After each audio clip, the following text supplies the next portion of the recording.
Welcome, wrestling fans, to the PW Fan, the ultimate pro wrestling podcast created by fans for fans. This is episode 114.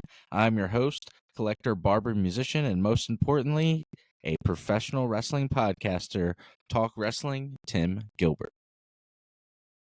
And I'm your host, the architect of pro wrestling podcast, Booker Andy. I'm also host and no-selling resident indie fan and football lover, Jeremy. All right, and once again, all three of us are back to discuss and review the happenings in the world of pro wrestling. This week, we're going to be talking about Tony Khan and Jinder Mahal's awkward Twitter exchange. X exchange. You know, goes to show my age there.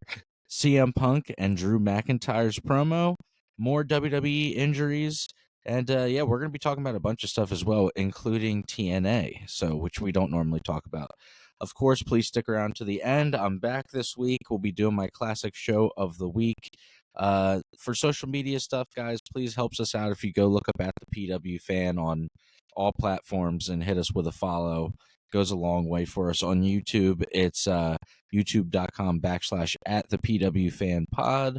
And then we got t-shirts on Pro Wrestling Tees. Gonna get some new art going this year. You know, it's been a long time coming, but I think it's about time. This summer, hopefully summertime, we'll have some new designs up, but we have all the classic stuff up there. All right, Andy, I want to pass it over to you. All three of us are finally back. It's good to be here. So let's talk a little wrestling. So I'm going to get into the Tony Khan and Jinder Mahal stuff after we talk about Raw, because that spawned from the Jinder Seth segment, which came first. So let's get into Raw. Raw opened up with Drew McIntyre, and he was talking about how he came up short the week before to win the world title. And after a couple minutes of ranting and mentioning CM Punk's name, Punk's music hit. Crowd popped. Yeah, dude. I mean, okay, so they had his promo segment back and forth. Drew McIntyre was very good on the mic. I was really impressed with him. He crushed it. Some might say he did better than Punk. That's on who you talk to. So he ripped into Punk for various reasons. Do you wanna say some of the things that you talked about, Tim? I'm sure you watched this segment more than us. The summary of what Drew was saying is that, you know, in his original run, when he was the chosen one, like over 10 years ago, that he was having trouble navigating the waters behind the scenes, and that he could have used a leader like CM Punk to, or he said, you always called yourself the locker room leader. He's like, well, I could have used a leader when I was going through some stuff, but instead you thought of me as a threat and held me down, basically. And, you know, which I thought Drew's was great in this promo, great on the mic, really good delivery. And then Punk's retort was also very good, passionate. He basically said, if you're the type of person that saw a bad side of me, it says more about you than me, because I'm a really nice guy until it's time not to be anymore. And then he looked at his watch and he said, and it's looking like it's getting to be about that time. And then they talked about the Royal Rumble and then went more into a classic pro wrestling, selling the pay-per-view. Yeah, so Drew talking about the leader stuff, that stemmed from an old story that Punk walked into the locker room one time and said, as locker room leader. I believe that's where that came from. And story. Drew ended up calling Punk a demon, and Punk would end up saying, I'm not a demon, that he's Satan himself when he's pushed. And he said he's a really nice guy until it's time not to be, like Tim said. And he also said during this part that if that's his opinion of him, it says a lot more about Drew than it does of Punk. And that's why then he said the whole nice guy stuff. So Super impressed with this promo segment from both, especially if it's just a one-off and they're not doing a storyline with one another. Yeah, it was a nice build to the Rumble then. Like, you know how they make like little mini feuds when they are in the Rumble. It's been interesting to see between these two. Well, it seems like, this is say, like you said, mini feud of like an in the Rumble feud. Because Yeah, they'll see Punk each other in said the Rumble. he'll be, since he's such a nice guy, he'll take Drew out last in the Rumble. Yeah, what so I he mean said. that's it could be Drew and Punk and probably Cody and someone else at the Final Four. Drew, Punk, Cody, and Randy? Dude, wrestling goes so Randy? hard. Wrestling goes so hard right now. It's so good. Or WWE, I should say. But TNA, that show looked We'll get good. to it. I gotta go. We'll get to it, but I gotta go back and watch that. The building actually looked really good. They brought back the old Yeah, logo. TNA had a great. Osprey was Osprey on that show, or was he on the next thing? There was something that happened like the night Okada after. was on it. Yeah, Okada. I think there was, but TNA had an event like the next day or whatever. Mm. It was like a Osprey televised thing, was and there. Osprey was on that. He faced something Alexander. I forget his name, but he's like the Canadian guy, and it was like a part 2. They've had a match before. Apparently, that was super good. Dang. Yeah, TNA. their first pay-per-view back was great. Who would have thought TNA in 2024 was like, hey, we're coming. I'm like, this is. Who would have thought TNA in 2024? Period. I know. Would still be alive, dude. Yeah, It's dude, still going all these years later, which is it like never dies, dude. It's always there. Then well, they always knew how big they were, and they never tried to do like huge arenas. They you missed the era when they did try.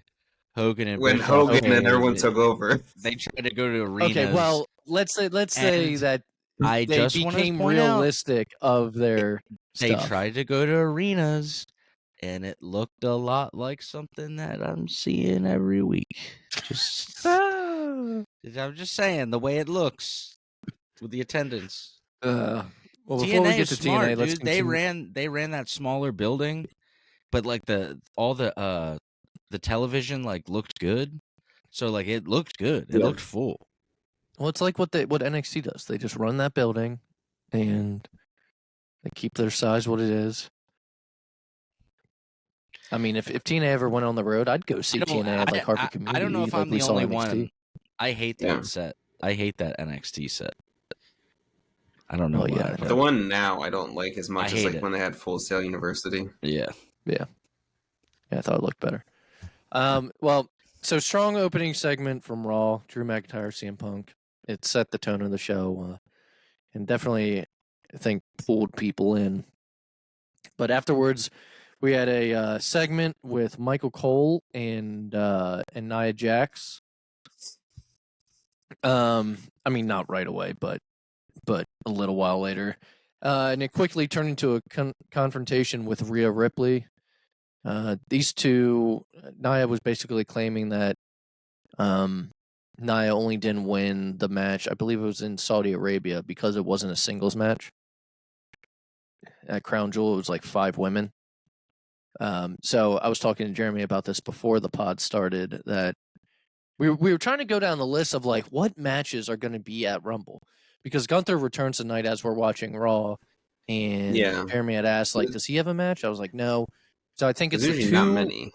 Yeah, it's 2 Rumble matches, the women's and the men's. Then we're gonna have the Roman title match. We're gonna have Logan Paul and Kevin Owens. Mm-hmm. There is no match yet for Seth's title. And then I'm thinking, this brings me back to what we were talking about, it's going to be Rhea versus Nia, just at Rumble. Based on how this segment went. Yeah. So we'll have to see. I think so. I mean, I don't want something like that at Mania. Do you think Rhea comes into the men's Rumble this year? No. No. Like they tried to do it with Nia, didn't they? No. Oh.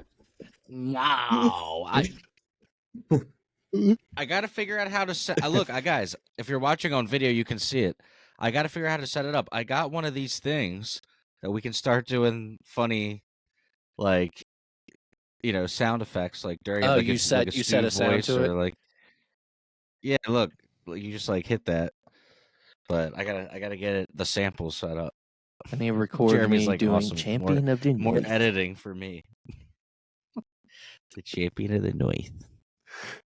The Champion of the North. We had a women's tag team title match. Kaden Carter and Katana Chance retained against the former champs Chelsea Green and Piper Niven. And this always happens as soon as I'm talking about someone they're on TV. Then I thought this video was really entertaining. It was an R-Truth video talking about his history with the Judgment Day, telling the story of how he joined the Judgment Day, which the entire thing was false. But at one point, the part that made me pop, he's like, I don't know who Tom and Nick is, or are Tom and Nick. He's like, but I bet they were pretty nice guys. Tom and Nick instead of Dominic. I don't know. It was funny. R-Truth is now the number 1 and number 2 spot of merch sales. He's bumped Punk down to 3 and 4. That's so funny. Tim thought it was a lie when I was talking to him about it last night. I was like, no. And I showed him the shirts. It's a Live, Laugh, Love shirt. And then the shirt that he's handmade, basically, with the duct tape adding his name to the already made Judgment Day shirt. It's terrible. That's so funny. Who knew, man? All right, let's get into this Seth Rollins, Jinder Mahal thing. Normally, it would just be kind of a segment that no one would really talk about for the next week until the match happened, but because of what happened, I guess the day after Raw or 2 days after Raw, people are now talking about it. So, this segment, Seth Rollins came to the ring to give a promo about the upcoming Royal Rumble and the road to WrestleMania. Jinder Mahal came out, who last time we saw him was, I believe, the week before with The Rock. Rollins made fun of him and how he was attacked by The Rock. There was a little promo back and forth. It seemed like Jinder was kind of becoming a punchline, but because he's a good wrestler, and Tim was a fan of him when he was WWE champion. Tim saw him in the Punjab. We've said it before, but he saw him in the Punjabi prison live. That's the chair I sit on. Live, baby, live. Yeah. Tim sits on his battleground chair. This is a terrible pay-per-view. Battleground. Jinder's on the chair, right? Yes. It's also, this is redemption. I'm sitting on Jinder's face right now. But this is... He's lucky I showered. The Philly pay-per-view, when we go to Mania, the Philly pay-per-view, when we go to Mania, the big pay-per-view of the year, this is redemption for my battleground trip to Philly. This will be much better. Was there ever a good battleground pay-per-view, though?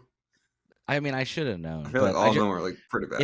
In my head, I was like, look, they know Philly's a smart crowd. Like, it's got to be good.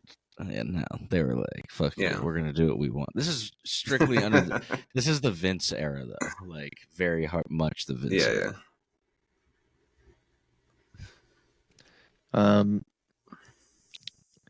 So, again, normally, though, this Jinder and Seth segment would just be another segment. But let's wrap up Raw, and then we'll talk about what was tweeted out. So, main event of Raw was Cody Rhodes defeating Shinsuke Nakamura in a street fight. I thought it was a good match. Pretty solid, especially considering I don't really care for street fights.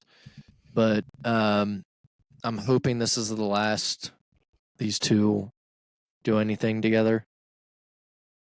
What can you do past a street fight? Like a Hell in a Cell, a cage match? There's no need for it with these two guys. So yeah, hopefully after the Rumble, something else starts for Cody. We'll see. All I know, I was telling you, Jeremy, I was like, no matter how the booking is at Mania, it's gonna be good, and we're gonna see it. Yeah. Either way, we're gonna be satisfied with whatever plan they go. I mean, of course, they have to go with Punk and Seth. But the other booking, let's not say the other plan. booking, yeah. Okay, so that covers Raw. Let's get into out of nowhere, Tony Khan, who we've talked about, and his tweeting. Someone needs to just get him off I'll go through And his tweets. it's also been a while since something like this happened too, which I was like, I thought he changed, but So, people don't Tim, really did the change. tweet come first or did the cage match thing come first? You were telling me the story. So the Because as I have I the tweets in front of me if you want to There's set a- it up. I mean, the chronological order is something along the lines of that USA Network tweeted when the Jaguars lost, they retweeted something of Tony Khan, or they retweeted something of the Jacksonville Jaguars saying playoff tickets are on sale now. And they retweeted it with the Kurt Angle meme that everybody's been using, where he's like doing the blinking thing. And so that was just like a little shot at Tony Khan. Tony Khan didn't respond to that. And then somebody, I guess Andy can get into more details, but somebody had tweeted something like about the show, and the USA Network account again responded, or I think it was USA Network responded to that and said, "What did Cage Match give it? How many stars did so they Cage wrote- Match give it?" They replied to the Raj Giri, Giri. They said, "What was the cage match rating?" First of all, before we get into it, whoever runs a USA Network account is hilarious. It's Just- savage. Dude. They're definitely a wrestling fan. They know. So I don't know if this was I don't remember how it works. I don't know if this was a reply to that, but Tony Khan's tweet was, "A moral victory for USA is one win more than world title challenger Jinder Mahal has in the past 364 days, because it's been literally a full year since he won a match. You really put AEW in our place, getting Jinder Mahal in a big match on your TV show. Do it more often." What is his problem? I mean, okay. To which, like, Corey Graves would write, "Jinder rules." Jinder replied with, "Who the fuck is Hook? Watch Monday Night Raw on USA Network Monday 8 p.m. Eastern Standard Time." I saw that one. Everyone was like, Hook's getting like stray shots right now. He's not even involved in this. He's not even involved. So I'm trying to find. So then Tony Khan wrote a double standard. Hook, he tagged Hook and said 28-1 career record on winning streak. Calls out the champ. A logical challenge sparks online outrage. Jinder has literally lost every single match he's in for the past year. Immediately gets a title shot. Where's the rage? Hashtag AEW Dynamite tomorrow on TBS. That's No, my and favorite part about The way like, that Eddie ends it, though. But Yeah. no, that's actually, you read it in the wrong order. So Tony Khan wrote that, and then Jinder responded to that and said, "Who the fuck is Hook? who the fuck is Hook?" Yeah. Watch Raw on USA Network." Yeah. So the thing I've been texting you guys and like I've been seeing online is, I mean, based on the wrestling internet community, like, it seems like Tony Khan just made a mini star out of Jinder Mahal again, because people are going to be rooting for him to spite Tony Khan. Yeah. Yeah. Agree? But also, Disagree? that's the thing. That's also the thing that I was telling you before this was like, I don't know how much of the WWE audience is that involved with this. Like, That's what you I'm know, like thinking. the Mania crowd, yeah, and like all the pay-per-view crowds, yeah, but not like the weekly. I'd say at show, least though. half of the arena from what I'm watching, because like I told y'all, Jinder got out of the car tonight as I was watching, and Yeah, you they could hear cheered. some boos, but you could also hear some cheers. And the fact that is way more cheers than he got any of the past few weeks Yeah. means that someone's paying attention. I'd be cheering if I was there. Yeah, before any of this, do you think WWE's plan was at all like to have anything with gender? Like, I feel like it was just a filler thing. No, I think this was just like a one-off thing, and now I'm like, maybe they're gonna start booking Jinder. I don't know. Just Dude, Jinder is dope, as I used to say. so I mean, it's the main event tonight. I'm curious. We'll talk about it next week, but I'm curious of Yeah. what I the had a audience Jinder- reaction is. I had a Jinder Mahal shirt for a little bit, but then it doesn't fit anymore because I've changed size. It's meant to be. It's changed. It's meant to be. So He's That is the Tony he's- Khan. he's my beef. modern day Maharaja. Just so you know. I had read on Ringside News that there were some superstars in the back that were embarrassed by Tony Khan's tweets.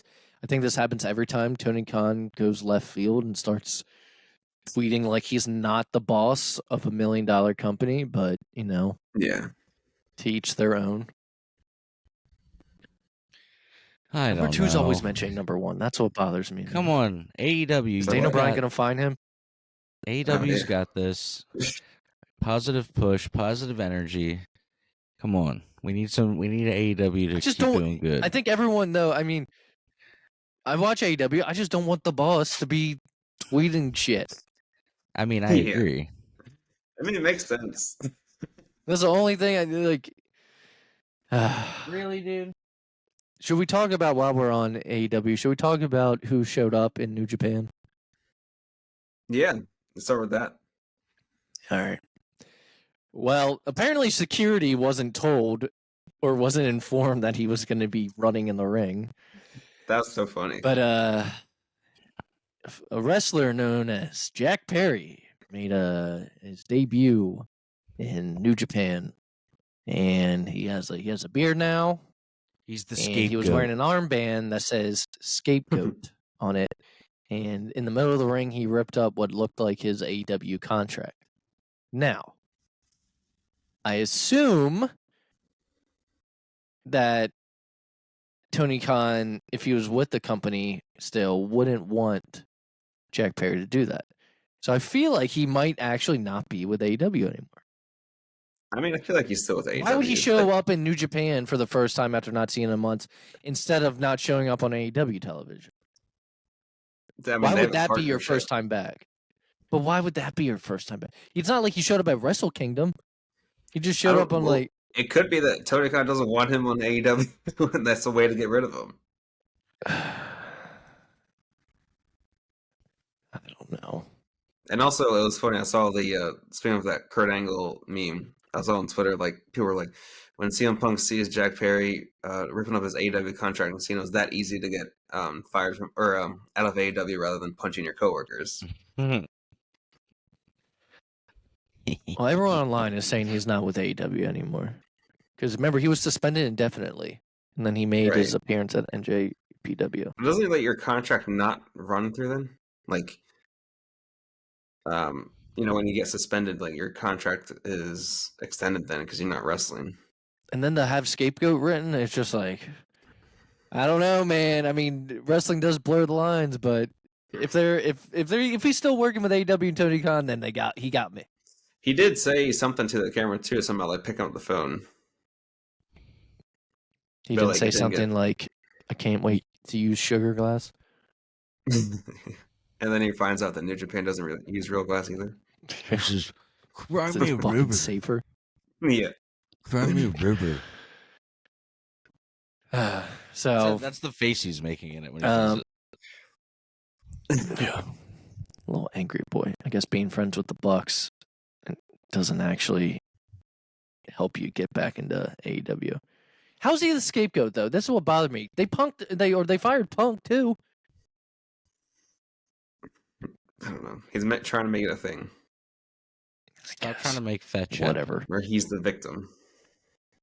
Yeah, stop trying to make fetch happen. Like Tim said the other week. All right, AEW Dynamite. Hangman Page defeated Claudio Castagnoli. There was a 8-man tag match. Preston Vance teaming up with Adam Copeland, Dustin Rhodes, and Orange Cassidy, and they defeated Brian Cage, the Gates of Agony, and Lance Archer. I believe this was like a homecoming episode because they were in Daly's place. Yeah. Correct? Yeah. Yeah, and it was kind of like that was like more of a tribute for Brody Lee for those matches. Yeah. Those tag team ones. Well, that's where the first big Brody Lee tribute show happened, was in Daly's place. Yeah. Samoa Joe came out and had an in-ring promo. He said record and reputation and the decision of the championship committee would determine his challengers. I'm reading here. Is Bryan Danielson on that committee too? The crowd seems to like Joe, which is cool. Even thanking him at one point. Maybe the MJF fatigue was real. I don't know, but Swerve Strickland and Prince Nana would end up coming out. Hangman would also come out with a mustache. Now, Yep, he's rocking like his mustache. Yeah, he's rocking a thick mustache. And it seems like Swerve wants to be the next challenger, but Hangman might be in his way again, or maybe we'll get a triple threat. I don't know. But the week before, I believe Hook challenged Samoa Joe in a backstage video that was shown. So spotlight shone up like Hook was Batman, and Hook came out, and all he did was walk around the ring. Right? He didn't really do much, Then he got in the ring, right? or just stared at him. He didn't say anything. I don't think. No, then he said he said it to the camera though, not on the mic, but he said something about next week. For Or he said Dynamite. 1 week, something like that. Yeah, 1 week. Yeah, that's what it was. Yeah. So I guess that's this Wednesday. I mean, Yeah. Look, Hook's not going to win. Okay. No. I mean, it's a good filler match since they don't have another pay-per-view until next month? The end of next month. I mean. Yeah. Then we had Sammy Guevara defeating Ricky Starks, and afterwards Big Bill and Ricky Starks would attack. And this next part was weird, but Chris Jericho would run out to save him, and they just kept playing his theme song throughout the entire attack. I don't know if it was to stop chants against Jericho. I'm sure it was that's almost what it the time like Wild Thing just kept playing over and over. And that's how it was. Right. They're fighting around the arena, and Jericho's music's just going on a loop. This time it was definitely because they didn't want to hear any boos or whatever it was. Well, which they need to get that feud over with then if they're really going to keep Jericho. Let me see. Because I read they did something have today about it was for live events. Yeah, instructions. Oh, you mean leaked. that instruction thing? Yeah, that's not instructions. real. Damn it! Well, they spelled Jericho's name wrong on the whole thing. Oh, okay. Well, the part I was going to read said, no signs mentioning Kylie Ray, Chris Jericho in a negative light, or Chris Jericho and Kylie Ray. Yeah. Because I was reading that too, and I was like, wow, they're really doing that. So then you look at Jericho and it's all misspelled. And I don't know who wrote that, but There, yeah, and you know how people were leaking the Rumble stuff and leaking the Mania thing or the Elimination Chamber. There was misspellings on that, and people were just calling the people out. I know, there was still a huge threat, and people were taking it seriously. I'm like, guys, come on, how do you not see this? But the main event was Sting and Darby Allin defeating Hobbs and Takeshita, and it was revealed to us who Sting's last match will be, and it's going to be a tag match, is what it's looking like at least. Darby Allin and Sting versus the Young Bucks, who returned, also rocking mustaches. The Hung Bucks. Weird mustaches. Yeah. The Hung Bucks. Extremely hung. How do you feel with the Young Bucks? I mean, I didn't really expect. I don't know what I expected for Sting's last match to say, but I didn't think it was going to be a singles match because he is 62 or whatever he is. Yeah, I mean, I really don't know what to say about it. You know what I mean? I guess he's one of my favorite wrestlers ever. If that's what he wants, then that's what. Yeah, he did pick it too. Sting did. Have you guys seen all this stuff with the Hardys and maybe they're going through some character changes? Because Jeff's tweeting out stuff that's it's he's kind of complaining. He definitely is complaining. Yeah, but he's not making it sound like he can't prove that he's complaining. Yeah, and also this is not really wrestling news, but Matt Hardy and Reby Hardy are getting divorced. Yeah, there's weird stuff with her TikTok. Yeah, that's weird. So I think they're just going through a lot. One of Jeff's tweets was, "Don't miss #AW Collision. It's going to be another amazing Saturday night of pro wrestling like it always is. We, the Hardys, only work one show a week." because we're the Hardys. We prefer hashtag AEW Dynamite. The dimension of AEW Collision was designed for punks. Then he had another thing, like another time about not being on Dynamite and being on Rampage. He's like, it was designed for Yeah. punks. I need to talk to all my creatures of the night right now. Stop it. That's how I felt. That's how I felt when he used to talk on the microphone. Yeah. And also, like, I don't know, the Hardys can't go as much as they can or could before. So I don't know what really they're complaining Tim about. Reese showed me that video that he likes of Jeff Hardy fucking up. Just slipping on the back and then falling face first. It's time to hang it up, my heroes. Yeah, I mean, Cage Side Seats wrote, Matt Hardy says the Hardys' new direction starts tonight on AEW Rampage. Matt Hardy said, we're obviously heading in a new direction. I'm looking for reactions, and Jeff is looking for reactions. And I'm very excited for everyone to see the segment that airs on Rampage that happens on the 12th. It's going to be a great segment with us and Mark Briscoe. And I think we might do some more business with Mark Briscoe, which they did have a backstage segment with. I'm not really talking about Rampage this week, but that is one of the things that happened. They're basically a trio. I think they're going for like a trios, yeah. Yeah, and then he just goes on and on and on. But yeah, so maybe that's the direction that they're going in. But yeah, it's weird that Jeff Hardy's tweeting because he like never seemed. Oh, yeah. No, dude, Isaiah's not with them anymore. He's back with Private. Their Private Party back. Private Party's back. So that wraps up Dynamite with the Sting and Dark those days. No, no one does. Do you? So SmackDown was supposed to open up with Cameron Grimes against Grayson Waller, but it never happened because Solo and Jimmy Uso attacked Cameron Grimes during his entrance. They were accompanied by Paul Heyman, and they got in the ring. Heyman basically painted SmackDown manager Nick Aldis as a villain, and basically Nick Aldis was like right there the whole time. The whole story, I guess, is they're still trying to control the GMs like they could with Adam Pearce, and they can't do it with Nick Aldis. One day I hope for Nick Aldis and Roman. We've talked about this before. Maybe this is a good way because Roman and Paul have been getting mad at Nick. It could be one of those times after Mania. Could be. I hope so. I mean, Aldis is a good wrestler, so it'd be cool to see him. And like we talked about, I mean, he's a big guy like Roman. The size matchup would be pretty good. It's not like that crazy of an idea. Yeah. But during this segment, Nick Aldis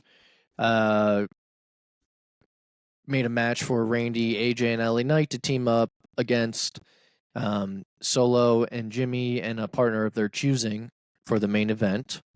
So that was the story of the night, basically, until our main event of, they would be looking for a partner, and then one of those people would be like Bobby Lashley, like look to, and people kept saying no, and eventually they were like, we're just going to do it us two.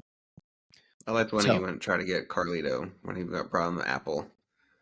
Who, Heyman? Heyman brought Carlito and Apple to try to bribe him, and Carlito ended up saying no, that his sights were set on Santos Escobar, and he took the Apple anyway, and Heyman said that a yes and the Apple were a package deal. They're a package deal. So I think our first official match, no, actually it was not. It was the third official match. It was Bianca Belair would defeat Bayley. If I was booking Mania, I think I would go Bayley versus Io Sky. I think they turn on her before Mania. Bayley gets kicked out, and you have Bayley versus Io Sky for the championship. And Bayley goes over because Io's title reign has been very lackluster. So yeah. They just haven't done anything really with her, I feel like. No. I mean, I like the group, but with her specifically in her title reign, yeah. Maybe like after the Rumble or something. I don't know. But also then Bayley has to win the Rumble then. No. Well, I think she's in one of the top betting odds. But I want to see Becky win it to face Rhea. Either way, I mean, I hope they get there with Bailey or Rhea and Becky, whether one of them wins the Rumble or not. Yeah. Bobby Lashley and the Street Profits had an in-ring segment where they're still angry about Karrion Kross and the Authors of Pain attacking the week before, and they challenged them to meet them in the ring. Is it Ellering or Elrig? Elrig. Came out of the dark and pointed to the video on the screen where a warning from Karrion Kross aired. Karrion Kross would label his new group as the Final Testament. How do you feel about that, Tim? It's kind of a sick name. Okay. Well, Bobby Lashley's Twitter, or X? It's kind of hard. X. I mean, look, like all names like that, it's a little cheesy, but like it's kind of hard at the same time. Yeah. Well, I don't know if it's been said on TV, but Bobby Lashley's X account, his profile says that he's the leader of the Pride. So I don't know if that's the group that he's. Yeah, it's a good name, I think. That's what he's calling his group, with the Street Profits instead of the Hurt Business. Yeah. But also, like we said before, like any stuff that Karrion Kross does, like promo wise or like look wise, is really cool. But his wrestling is just so boring. And so, like, I his try to presentation is great. It's just like once he starts wrestling, it's just like fuck. Yeah, this part of him, I thought was like, this is cool. Like I've always loved his entrance. I think like everything about it is always awesome. But yeah, and then it's like ding ding ding, and then it's. You're like, all right, never mind. I do think though. I mean, so I think I enjoyed this segment. I like the idea of both groups going at each other, and I like the idea of Karrion Kross with a group rather than by himself. Especially AOP. AOP is awesome, and I'm excited for people and fans that time's flown by. I don't think people realize how long it's been since AOP hasn't been there. I feel like there's a lot of people that might not know who AOP is. Yeah. Like NXT AOP as well. Not like main roster. I don't think a lot of people would even know, But moving forward, as Tim mentioned at the beginning of the podcast, there was another injury. This one took place on SmackDown. So let's see what we got. Corey J got injured this week on NXT. 2 weeks ago? She actually did? Giovanni Vinci got injured. Yeah, ACL. Yeah. Torn ACL. Which apparently is a common thing. There's something with ACLs and the women, some blame's getting put on training, according to Meltzer. Because Nikita Lyons torn her ACL, Tegan Knox has torn her ACL, Cora Jay's torn her ACL. I thought it was like uncommon, or is that what they were saying? It's common lately in the women's NXT division. But Giovanni Vinci got a concussion like two weeks ago, and then this week on SmackDown, Carmelo Hayes, who he'll be full time on the main roster soon for sure. They keep pulling him up, but he faced Austin Theory, and there was a spot. So it was a top rope maneuver in which Theory. So I'm trying to explain it, but Theory clearly landed on the top of his head, and it looked like though Carmelo's head came down and landed on top of Theory's. Oh no, Theory got the worst of it. It was almost like a concussion from the front, is what it seemed like. But I mean, both their heads. The X's were thrown up. The match was called off after that. I think both guys got hurt, but it's scary. Austin Theory took the brunt of it. Yeah. Yeah. That's the second the match one was called off, and weeks, Corey Graves, Kevin Patrick, did their usual putting over the risk and danger of being in the ring before transitioning to the next topic. But I think, what was it, the week before, Jeremy? I was like, when they do throw up the X, we've always been told that it's serious. Yeah. And I don't think they're gonna throw it up as part of a storyline. I don't think that's a thing. I think they just call it off if it's like part of a storyline. Yeah. That way they don't confuse doctors and like people backstage, you know. Yeah. I think the X is only reserved for that. And so this is the second time in like 2 or 3 weeks that that's been. But Austin Theory was put on, I forget what it's called, but it's basically a list that you're not good to go. Right. So I'm reading the update now of what it was called, and of course I can't find it. But it's something about medical protocol. He's not cleared, and so I don't know what plans they might have had storyline with him moving forward, but they're gonna have to be on hold right now. Yeah. And then our main event was Randy Orton, AJ Styles, and LA Knight teaming up against Solo Sikoa and Jimmy Uso. Randy was attacked at the beginning of the match, and so it was basically a 2-on-2 for most of it until Randy came back, and they would end up winning the match against the Bloodline. Roman was not there. What do you know? Now, Tim, speaking of the Bloodline, this is before you hopped on. I was telling Jeremy I read that Roman. Yes. Roman, his pay-per-view schedule so far has come out. He'll be at the Rumble. He'll be at Mania, so not Elimination Chamber. So therefore, there goes my Rock and Roman at Chamber idea. And he's not due for Backlash in France. So the next time we'll see him after Mania is SummerSlam. Okay. That's crazy. Dang, we talked last week, you know, does he keep it through Mania? And that way he faces Gunther in Berlin, IC title versus, like, champ versus champ. It'd be huge for Berlin for Gunther. Just to have the match there. He doesn't have to win. It'd be like Clash of Castle and Drew McIntyre and Roman. And then they have him, this is what I said last week. Clash at the Castle when it was Drew and Roman. You said Clash of Castle. Clash of Castle. And then you surpass Hogan's legacy. Surpass Hogan's legacy, and then give it to Cody at Survivor Series. I feel like that's such a long time. It is, but like I said last week with the TV deals, Roman's probably the safer bet. Dude, guys, don't forget we're only in chapter 3 right now. Or inning 3. Inning 3. We're at the bottom of the third right now. There's only 2 outs. We're only in the bottom of the third inning. We got 7. If they say that one more time.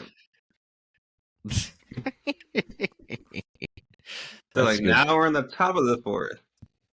We're in the top of the. We're in the top of the 4th. That does it for. That does it for WWE this week. Let's wrap up with Collision and Battle of the Belts 9. Are they just going to keep adding numbers? It's going to be like Battle of the Belts 100. I mean, I guess so. I've never liked the Battle of the Belts. Nothing ever happens. Well, yeah, so it was made to be like a big deal, but now it's like literally nothing happens. No titles ever changed. Maybe like one time, I think, Britt Baker and Thunder Rosa, but yeah, that was at the very beginning too. So Adam Copeland defeated. He had another. Like he calls it the Copeland or the Copeland Open. The Cope Open. The Cope Open. Yeah. The Cope Open. Anyway, he defeated. Defeated Lee Moriarty, so he's another match against a young up-and-coming talent. And he said, to his defense, he said that this is, you know, he wouldn't be where he was if he didn't have matches with the experienced guys when he first came into WWE and kind of did this for him. So, there's a lot of people complaining online, and he defended it, which makes sense. Open challenges I think are always a good idea for a bit. It's something it gives different. Well, he said these young guys are not going to learn by being in the ring with other guys of the same experience as them. Yeah. Like, how are they supposed to get better unless they've been with someone? He's like, I'm hoping that 5 minutes they learned more with me than like multiple matches with other guys. That makes sense. So, good for him. And then I'm just going to go straight to the main event. House of Black, all 3 members defeated FTR, who teamed with Daniel Garcia. But afterwards, Daddy Magic came in the ring and they were beating on him a little bit.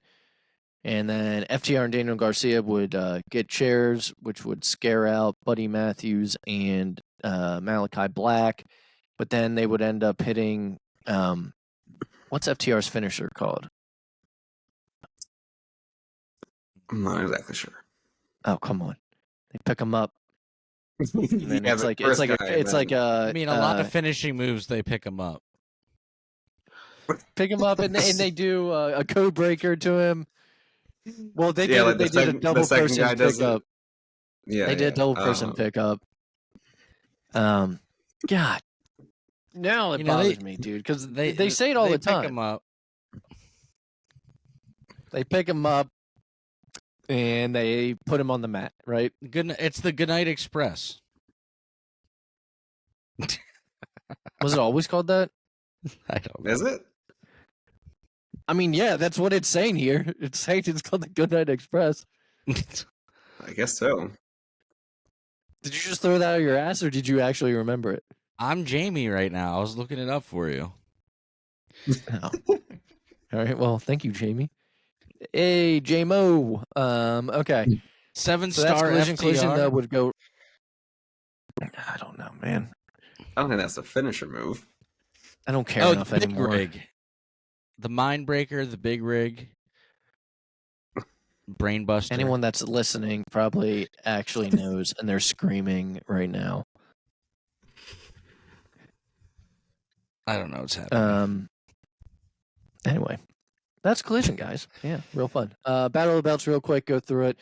Ricky Starks and Big Bill retained their tag titles against Sammy Guevara and Chris Jericho in a street fight. Sammy Guevara. Julia Hart retained her title against Anna Jay. And then Orange Cassidy retained against Preston Vance. Now, let's get into the TNA stuff. TNA, I think we talked about a little while ago, officially changed their name from Impact to TNA. And this was their first pay-per-view, I believe, under the TNA banner. Mm-hmm. And it was Hard to Kill. So at Hard to Kill, a couple things happened. Starting with Dolph Ziggler, Nick Nemeth debuted. I guess, we talked about him coming to New Japan, but yeah, I think he officially signed a contract though with TNA because those guys go back and forth, but the actual show that. And we talked about before how his new gimmick is called the Wanted Man. I read today in an interview, he said that after he left WWE, he was getting calls from multiple people saying they wanted him, so he was like, "Oh, I'm a wanted man." So that's where that's him from. We also saw in the audience that her name is Age of Elegance now, which is god awful. Formerly known as Dana Brooke. Age of Elegance sounds like a fucking perfume. It does. I mean, yeah. And then up high, wearing hoodies, up high in the audience was Mercedes Moné. Mercedes Moné. Mercedes Moné. That should be a sound bite. Did they show them, or is that people taking photos? photos? I saw a picture. I don't know if you showed them because I didn't watch the pay-per-view. Okay. But guys, is this? I hear that if you're not watching TNA, you're missing out. You guys seen that too? I heard Hard to Kill. This pay-per-view was great. I mean, we could start watching it. How do you watch it weekly, though? Yeah, I know. You have to go to my website, which I've put on here before. I've been instructed not to say again. Really? My website. Don't give out the secrets. Well, who told you not to give it away? We did, Tim. Oh, yeah, that's very true. We should just keep it to ourselves. We're not promoting this on the podcast. Keep it to ourselves. So, yeah, I mean, Tim, you had told me that, because you listen to a lot of wrestling pods and keep up with it. Had you heard people talking about TNA this past year? I mean, I've heard people say that it's gotten a lot better and that they're really trying to turn things around. So seems like it's working. Okada was on the show. That was And the big. following night or 2 nights after, Will Ospreay had a match that apparently was really good. I don't know. We'll keep as the pod, we'll keep a lookout for them, and if it starts to kind of be must-watch TV, maybe we'll add it or fit it in somewhere. Yeah. Scrap AEW. It's a lot of shows to watch. I already watch NXT, boys. I know. I'll start a side pod called Booker Andy where we talk about the shows that the boys don't want to watch. Booker Andy.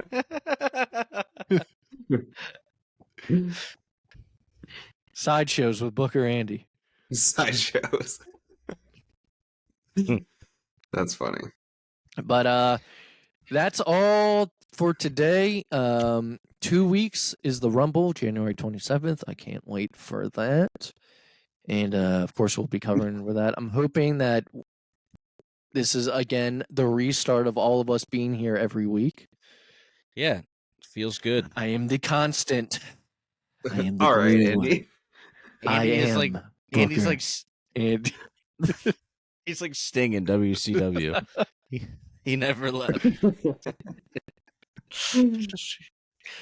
Okay, so I'm glad with to the have you guys back. well, yeah, we're happy to be back, and with the return of me, because I'm so special. Yes, felt- take us out properly. I felt that we could close off with classic show of the week in the theme of what's going on lately. So I thought I'd go back to the prime of TNA, what I feel is the prime. So this pay-per-view is Hard Justice 2007. The whole thing is for free on YouTube in full. 2007. Yeah, 2007. So it's an interesting card because it's a weird time. It's kind of this in between phase. So some of the names you'll recognize, some of the ones you'll be like, "Wow, I can't believe they were still wrestling during this time." So here we go. Opening match is Jay Lethal and Sanjay Dutt against Chris Sabin and Alex Shelley, and Christopher Daniels. Hang on, wait. Jay Lethal and Sanjay Dutt against Chris Sabin and Alex Shelley and Christopher Daniels and Senshi. So it's a triple threat tag match. Interesting. Okay. Kazarian versus Raven. James Storm versus Rhino. The Latin America Exchange, Homicide and Hernandez versus the Voodoo Kin Mafia, which is BG James and Kip James. And that is the New Age Outlaws, but the names that they had to use in TNA. Bobby Roode against Eric Young. Chris Harris versus a guy named Black Rain, who I don't know, actually. The Steiner brothers, Rick Steiner and Scott Steiner, against the Dudley Boys, Team 3D. Yeah. Abyss, Abyss, Test, and Sting. Ooh, I love the Abyss. Yeah, Abyss. So Andrew Martin, who's Test, Abyss, Test, and Sting against Christian's team, which was Christian, AJ Styles, and Tomko. So kind of a weird crossing. That's of world. crazy. Tyson I know. Tomko. It's a very TNA is so fascinating because it had so many different names from everywhere that you see now. So the main event of the Don't show. you own some pay-per-view DVDs? Sorry, I got a I thought you were done.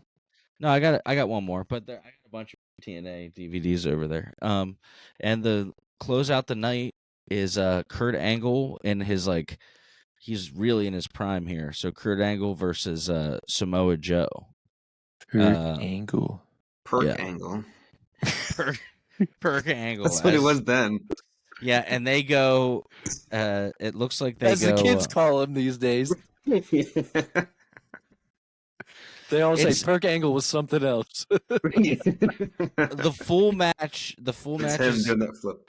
18 minutes and 34 seconds, so it's long. But hey, thank you all for joining us for episode 114. Is that where we're at? episode 114. Correct. We appreciate you. Can't believe that we've been doing this so long, but we love it. And we will see you all next week. Go enjoy some wrestling. Watch Hard Justice 2007. Watch TNA Wrestling. Why not? That's what we're going to do. All right. See you guys.